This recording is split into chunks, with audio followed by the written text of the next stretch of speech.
नमस्कार, आप देख रहे हैं द हिंद 24 न्यूज और मैं हूं आपके साथ साक्षी। आइए नजर डालते हैं आज की बड़ी खबरों पर।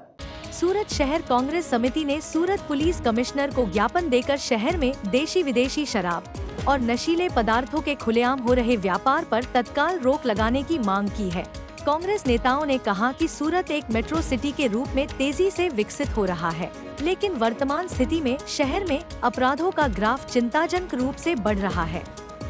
कांग्रेस प्रतिनिधियों ने ज्ञापन में उल्लेख किया कि लूट, चोरी और हत्या जैसे गंभीर अपराध लगातार सामने आ रहे हैं, जिससे शहरवासी भय और असुरक्षा के माहौल में जी रहे हैं। उन्होंने आरोप लगाया कि देशी विदेशी शराब और नशे का बड़ा नेटवर्क सूरत शहर के लगभग सभी इलाकों में सक्रिय है और खुलेआम बिक्री हो रही है। कांग्रेस ने चेतावनी दी कि अगर प्रशासन द्वारा इस पर शीघ्र कार्रवाई नहीं की गई, तो वे जन आंदोलन करने को बाध्य होंगे। उन्होंने पुलिस प्रशासन से कड़े कदम उठाने और कानून व्यवस्था मजबूत करने की मांग की।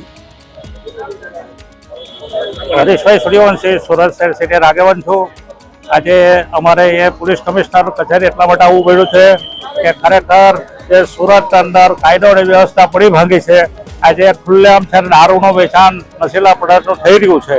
આજે એ ખુલ્લેઆમ છે તો બાઇકના ઉપર જે દારૂના પોટલાઓ જાય છે તે પોલીસને રેમ નજર ચાલે છે તો તેમાં પોલીસ કોઈ દંડ કરતી નથી, તેમાં કોઈ પોલીસ પકડતી નથી। તો ગરીબ અને મધ્યમ વર્ગના જે લોકો જે બાઇક પર જતા હોય કે ફોર વ્હીલ પર જતા હોય તો તે લોકોને દંડ કરવા માટે એને લોકો તિજોરી ભરવામાં જ રસ છે।